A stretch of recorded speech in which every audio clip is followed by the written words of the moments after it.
Excellences, mon général, Mesdames et Messieurs en vos grades et qualités, c'est un immense honneur qu'il m'est donné de m'exprimer ici devant vous à l'occasion de la Regional Cybersecurity Week organisée à Rabat. Les interventions qui nous ont été invitées à suivre sont toutes plus passionnantes les unes que les autres. On vient d'avoir un exposé en fait complet sur l'importance économique de la cybersécurité et la nécessaire obligation de mettre en œuvre des mesures pour garantir effectivement notre croissance. Elle témoigne de la place centrale désormais prise par la cybersécurité dans les champs de nos activités sociales, économiques et régaliennes, toutes soutenues par le numérique. Donc, merci infiniment de me donner l'opportunité de partager mon expérience dans le domaine de la sécurité numérique. Cet écran est magnifique et quelle assemblée prestigieuse. Vu de ma place, c'est très impressionnant. Tous ici ne me connaissent pas. Permettez-moi de me présenter brièvement. Je suis général de corps aérien Didier Leutaine. J'ai quitté le service actif en 2021 après plus de 30 ans de carrière au sein de l'armée de l'air et des armées françaises. Durant ma carrière, j'ai alterné des postes opérationnels de commandement au plus près des forces, des postes en état-major, en cabinet ministériel. Durant plus de 20 ans, j'ai exercé des responsabilités variées dans le domaine du numérique et de sa sécurité. Chef d'études cryptologiques, responsable d'équipe d'audit, directeur de la stratégie au sein d'une DSI, fonctionnaire de la sécurité des systèmes d'information du ministère de la Défense, directeur des systèmes d'information des armées, coordinateur des programmes interarmés dans le domaine des systèmes d'information et de communication, et enfin conseiller du gouvernement pour la Défense, où j'ai proposé une nouvelle organisation de la sécurité numérique pour le ministère des Armées français. À l'issue de ma carrière militaire, j'ai rejoint le groupe Magellan en qualité de Cyber Advisor. Dans ce cadre, j'ai exercé pendant 2 ans les responsabilités de directeur cyber de transition d'un grand groupe européen du secteur santé sociale. Et depuis un peu plus d'1 an, je suis responsable de la sécurité des systèmes d'information de la Direction générale grand public d'un des principaux acteurs français du secteur de l'énergie. C'est fort de cette expérience à la croisée entre les mondes militaires, institutionnels et privés que je vais tenter en ces quelques minutes de vous faire partager une conviction. Celle, aujourd'hui plus qu'hier, de développer une approche holistique, c'est-à-dire globale, de la cybersécurité, organisant moyens technologiques, gouvernance et facteurs humains. Les interventions précédentes nous ont permis d'explorer les avancées technologiques dans les domaines de l'intelligence artificielle, l'Internet des objets, la cloud, approcher les menaces futures, identifier les enjeux économiques, éthiques et nationaux sur nos activités. Je vous propose d'explorer comment l'alignement entre les technologies, les politiques de sécurité et les comportements humains peut renforcer la résilience organisationnelle et créer une culture de sécurité robuste. La cybersécurité n'est plus uniquement un enjeu technique, c'est devenu un enjeu civilisationnel. Le numérique est désormais partout, presque aucune activité humaine n'y échappe. Cela peut être très dérangeant au plan philosophique, mais rien ne semble pouvoir arrêter ses usages. Nous avons de plus en plus de mal à distinguer le réel du virtuel. Avec l'intelligence artificielle, on parle désormais d'hommes augmentés. Les robots sont de plus en plus sophistiqués. Je mets les parenthèses, de plus en plus intelligents. La sécurité de ce numérique de plus en plus intriqué à l'homme, un numérique dont on a encore un peu de mal à cerner toutes les évolutions bonnes ou moins bonnes. Cette sécurité du numérique relève donc pour moi d'un enjeu civilisationnel qui doit mobiliser les meilleures énergies au-delà des frontières pour protéger et réguler l'espace numérique pour le bien commun de l'humanité. Car dans le même temps, et l'orateur précédent vous l'a démontré, les attaques sont de plus en plus sophistiquées et les attaquants ne s'embarrassent plus de considérations éthiques, si tant est qu'ils se soient un jour souciés de l'éthique dans leurs actions. Des hôpitaux sont attaqués, certainement demain d'autres infrastructures vitales dans le domaine des transports, de l'énergie et de l'eau.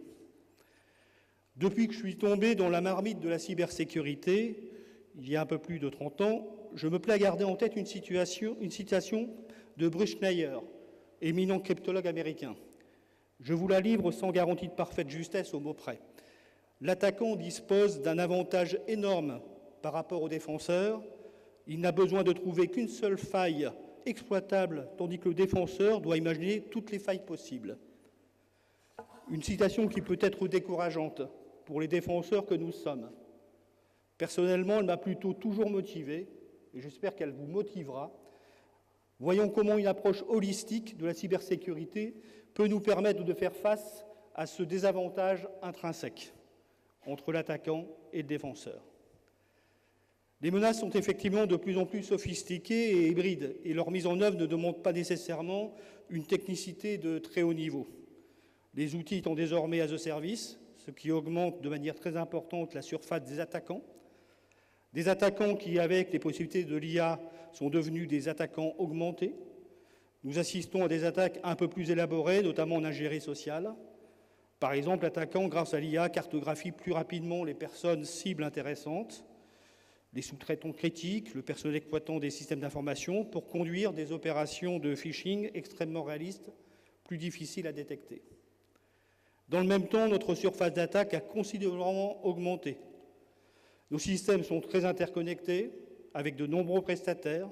Il nous est difficile, pour ne pas dire impossible, de pouvoir connaître de proche en proche l'étendue du système d'information à protéger. Et je mets quiconque ici au défi à lever la main pour dire qu'il maîtrise parfaitement son système d'information et toutes ses ramifications. C'est pratiquement impossible. Une réponse technologique est donc indispensable. Les attaquants, exception faite peut-être des attaquants proxy de services spécialisés, sont par nature opportunistes, en recherchant le plus grand gain au moindre coût. Il convient donc de mettre en œuvre les règles élémentaires d'hygiène informatique pour être la proie la moins vulnérable de toutes les proies. On ne se réjouit pas des incidents subis par d'autres, mais on se réjouit de ne pas avoir encore été une cible en se félicitant des investissements qui ont permis effectivement cette résistance.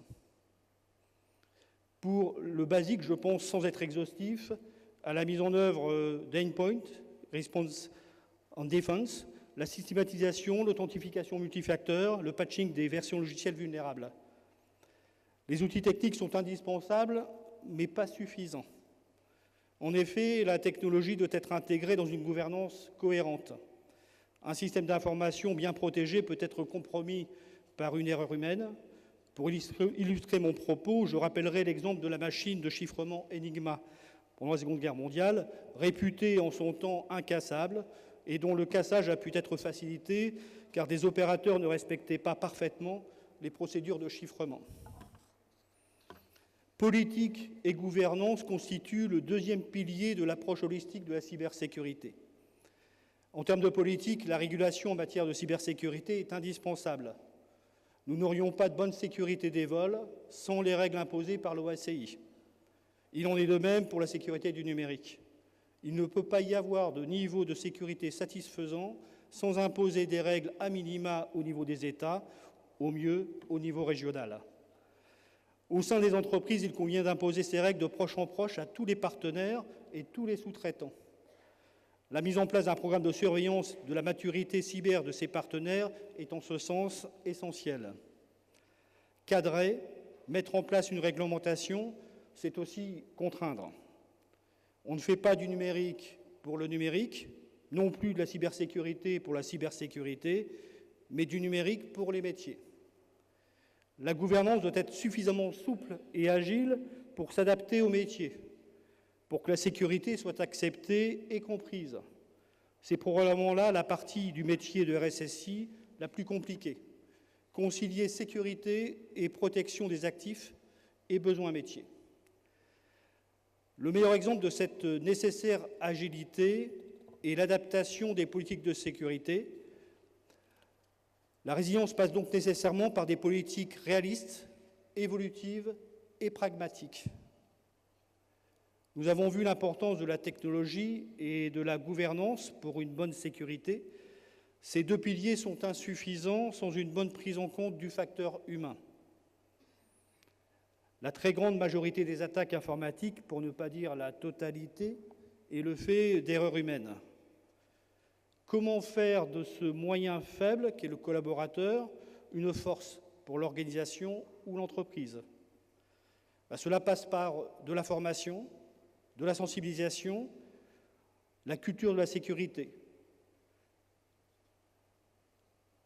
L'extension du numérique dans le monde privé nous facilite cette tâche, parce qu'effectivement, tout un chacun, dans ses activités sociales quotidiennes, personnelles, est amené à utiliser de plus en plus le numérique, et donc bien sensibilisé, ou tout au moins mieux sensibilisé aux risques du numérique. Une organisation qui a su transformer sa posture en impliquant ses collaborateurs obtient de fait une meilleure sécurité. Dans les entreprises pour lesquelles je travaille actuellement, cette mise en place de mesures de sécurité, de sensibilisation, c'est la systématisation de campagnes de phishing de manière impromptue, non déclarative. C'est aussi des forums de sensibilisation que nous conduisons 2 fois par mois, et la mise en place en fait d'un retour d'expérience systématique à l'adresse de l'ensemble des collaborateurs pour tous les incidents que nous sommes amenés à contrer. C'est aussi pour les cadres dirigeants la mise en œuvre d'un exercice annuel, leur rappelant en fait leurs obligations, mais les aidant en fait à bien réagir en cas d'incident informatique qui peut toucher les actifs de la société. C'est donc une sécurité qui est plus vécue que subie. C'est une manière en fait d'embarquer les collaborateurs plutôt que de les contraindre. Alors comment concilier exigences réglementaires et réalité du terrain? La période que vous avez vécue avec le Covid nous a donné un bon moyen de compréhension en fait, de cette nécessaire gestion. Nous ne pouvions plus en fait être en présentiel, il fallait continuer à exercer nos activités, notamment professionnelles, à distance. Et nous avons vu l'éclosion durant cette période, alors qu'il y avait des freins énormes en termes de cybersécurité, quand j'étais aux responsabilités encore à cette époque-là au ministère des Armées françaises. Nous avions effectivement extrêmement limité, pour ne pas dire interdit, en fait, toute velléité de télétravail. Finalement, d'un mal, la crise du Covid, on en a fait un bien en termes de capacité à pouvoir continuer à conduire des activités dans un numérique relativement sécurisé. Ça nous a permis de mieux comprendre effectivement, en plus, les attentes des métiers. On avait souvent le sentiment, enfin, tout au moins dont les gens qui sont chargés du numérique ou de la cybersécurité, que les demandes légitimes des métiers étaient en fait des demandes impossibles à satisfaire et relevaient plutôt du caprice que du véritable besoin. Et finalement, cette crise Covid nous a démontré qu'il fallait aller plus vers l'autre et vers le métier, mieux comprendre son besoin. Bien entendu, tout en mettant en œuvre des moyens de sécurité pour pouvoir effectivement garantir la pérennité de nos activités. Mais cette démarche pragmatique que nous avons pu conduire durant cette période Covid est une démarche en fait à répliquer au quotidien, au bénéfice des différents métiers. Aligner les hommes, les processus et les technologies, c'est faire de la cybersécurité un projet d'entreprise, pas seulement un projet IT. Comme je disais précédemment, on ne fait pas de l'IT pour l'IT, on ne fait pas de la cyber pour la cyber, on fait de la cyber en fait pour les métiers et les personnels qui servent ces métiers. Alors, ce sera la partie conclusive en fait de mon exposé. J'espère en fait une résilience collective face aux crises futures. Cette résilience, en fait, chacun d'entre nous, alors j'aime pas l'expression « la sécurité est l'affaire de tous », parce que quand on dit « la sécurité est l'affaire de tous », c'est l'affaire de personne. La sécurité, c'est l'affaire de chacun. Chaque individu, on est tous responsables et on est tous, en fait, responsables je dirais, de l'erreur de notre voisin, indirectement. C'est-à-dire qu'on est tous comptables de cette erreur, pardon, plutôt que responsables de l'erreur du voisin. Et effectivement, de proche en proche, en fait, tous ces maillons de nos collaborateurs doivent être suffisamment sensibilisés, alertés, prévenus en termes de cybersécurité pour, le jour venu, avoir la bonne réaction d'alerte vers les instances de gouvernance de la cybersécurité pour pouvoir contrer une attaque éventuelle. Alors c'est un challenge, je dirais, me concernant, c'est un challenge d'une vie entière, passer à travailler dans la sécurité.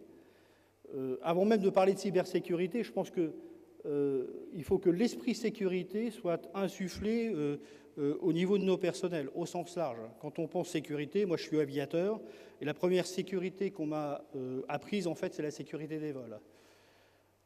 Une fois qu'on a les mécanismes, en fait, de sécurité basiques, c'est du bon sens bien souvent, une fois qu'on les a bien intégrés, en fait, on peut les appliquer pratiquement de manière basique à tous les domaines, en fait, technologiques ou domaines, en fait, de société. Donc une sécurité des vols, moi, c'était facile de la transposer en sécurité du numérique, mais tout domaine de sécurité est transposable l'un à l'autre. En se projetant, et j'ai un peu de mal en fait à me projeter, on ne sait pas ce qui va se passer d'ici 10, 20 ou 30 ans. On voit une évolution en fait effrénée, une dépendance de plus en plus accrue au numérique. Si nous ne faisons rien maintenant en termes de régulation et en termes de cybersécurité, nous dessinons un monde en fait très, je dirais, qui peut être très très effrayant. D'où l'importance effectivement de faire prendre en compte au plus haut niveau, alors c'est effectivement au niveau des États, comme c'est le cas à travers ce forum, mais au niveau en fait des cadres dirigeants, de cette importance de la cybersécurité pour le bien commun. J'en ai terminé de mon exposé.